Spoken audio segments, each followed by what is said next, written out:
नमाज, हिंदू देवताओं का अपमान, नासिक टीसीएस धर्मांतरण केस में पीड़िता का वो खुलासा सुनकर रोंगटे खड़े हो जाए। हिंदुओं का धर्म परिवर्तन करा देने वाला ऐसा कॉर्पोरेट गैंग जो पकड़ाया तो बड़ा पर्दा उठ गया। महाराष्ट्र के नासिक में टीसीएस के दफ्तर में कथित धर्मांतरण और यौन शोषण के मामले ने पूरे देश को हिलाकर रखा हुआ है। जब से इस मामले का खुलासा हुआ है तब से जांच में सन्न कर देने वाले खुलासे हुए। 7 आरोपी गिरफ्तार किए जा चुके हैं, लेकिन इस नासिक टीसीएस कांड की मास्टरमाइंड मानी जा रही निदा खान अब तक पुलिस की गिरफ्त में नहीं आ पाई। शुरुआती जांच के बाद एसआईटी ने निदा खान को नासिक के कॉर्पोरेट गैंग का मास्टरमाइंड माना। इस सब के बीच पहली बार एक पीड़ित का लिखित बयान भी सामने आया, जिसमें नासिक के कथित कॉर्पोरेट गैंग के सारे धागे खुल गए। नासिक कांड से जुड़ा एक 2 साल पुराना वीडियो भी सामने आया और इस वीडियो में वही होता दिखाई दे रहा है जिसका आरोप एक पीड़ित ने लगाया है। जैसे जैसे नासिक कांड की जांच आगे बढ़ रही है, आरोपियों की तरफ से विक्टिम कार्ड का नैरेटिव भी शुरू हो चुका है। पूरे मामले को साजिश बताया जा रहा है, लेकिन महाराष्ट्र के सीएम देवेंद्र फडणवीस ने ऐलान कर दिया है कौन सच्चा कौन झूठा, इसका खुलासा जांच एजेंसियां कर ही रहेंगी।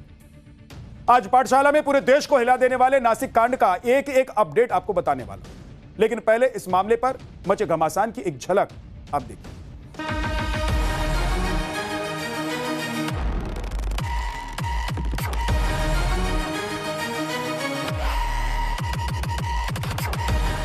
ये मामला बहुत सीरियस मामला है और इस पर बहुत कड़ी कार्रवाई हम लोग कर रहे हैं। और फोर्सफुली धर्म परिवर्तन के लिए ऐसे कोई भी सेंटेंसेस यूज किए नहीं गए, सिर्फ देवी देवताओं के बारे में कुछ बोला गया है। काला हम मिट्टी में मिला देंगे, ये हालत सभी जिहादी के हम करने वाले हैं। उसने कंप्लेंट दी कि दानिश और उसके बाद एक तौफीक था। ईद थी, ईद के टाइम बुलाया, उनको टोपी पहनाया और टोपी पहना के एक ग्रुप में उनका नाम डाल दिया।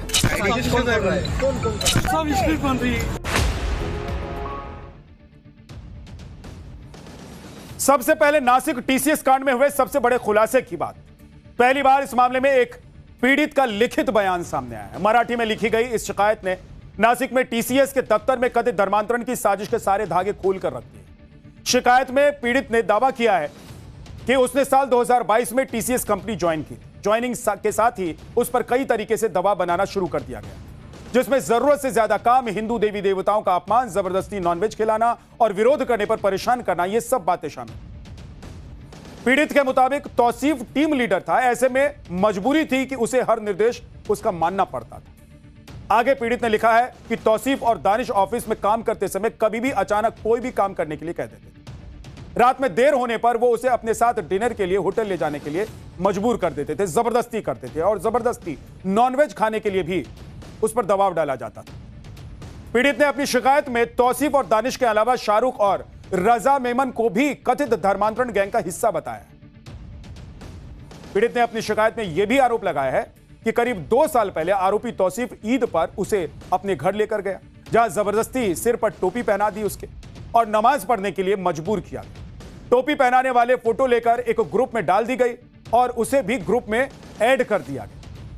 पीड़ित के इस आरोप पर 2 साल पुराना यह वीडियो भी मुहर लगा रहा है, जिसमें आरोपी तौसीफ पीड़ित को टोपी पहनाता हुआ दिखाई दे रहा है। पीड़ित ने घर ले जाकर टोपी पहनाने और नमाज पढ़ने के लिए मजबूर करने के लिए अपनी शिकायत में तौसीफ के साथ ही आरोपी दानिश का भी नाम लिया। सुनिए आरोपी दानिश के वकील ने इन आरोपों पर क्या कहा। 35 साल का उम्र का इंसान है, मेल आदमी। उसने कंप्लेंट दी कि दानिश और उसके बाद एक तौफीक था। इन लोगों ने उनको परस्यू किया, उनके साथ बहुत सी बातें की और वो हिंदू डेटीज को नाम रखते थे और मुस्लिम धर्म अच्छा कैसा अच्छा ही बतलाते थे।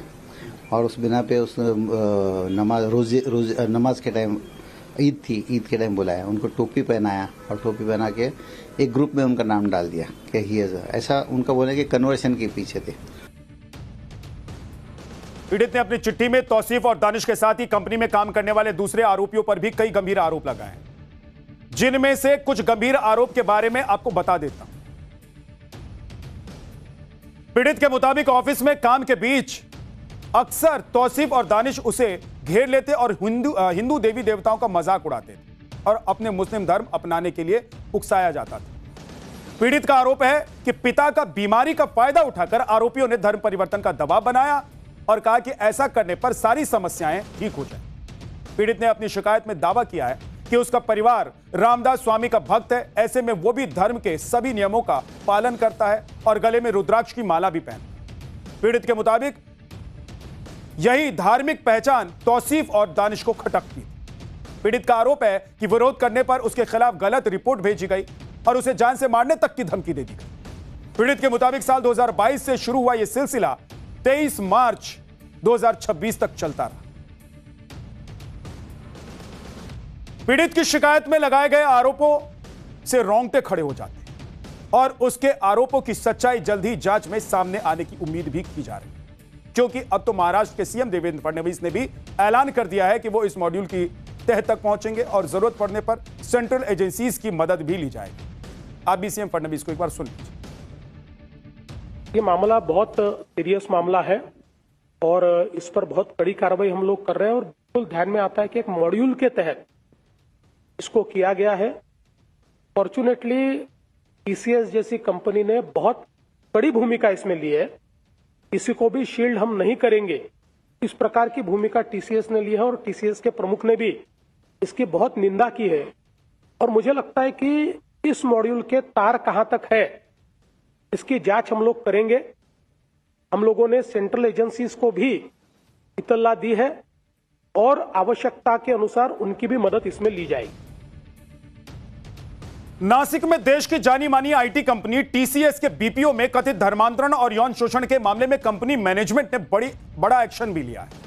मामले में फरार चल रही आरोपी निदा खान को कंपनी ने तत्काल प्रभाव से सस्पेंड कर दिया। निदा खान का जो सस्पेंशन लेटर सामने आया है उसने निदा खान को लेकर चल रही कई अफवाहों पर विराम लगा दिया। अब तक यह कहा जा रहा था कि निदा खान कंपनी की एचआर हेड थी, लेकिन सस्पेंशन लेटर में साफ लिखा हुआ है कि निदा खान 27 दिसंबर 2021 से कंपनी में प्रोसेस एसोसिएट पद पर काम कर रही।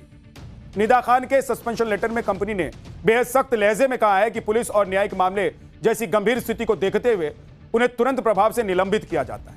इसके साथ ही टीसीएस के नेटवर्क तक निदा खान की एक्सेस को भी बंद कर दिया गया है।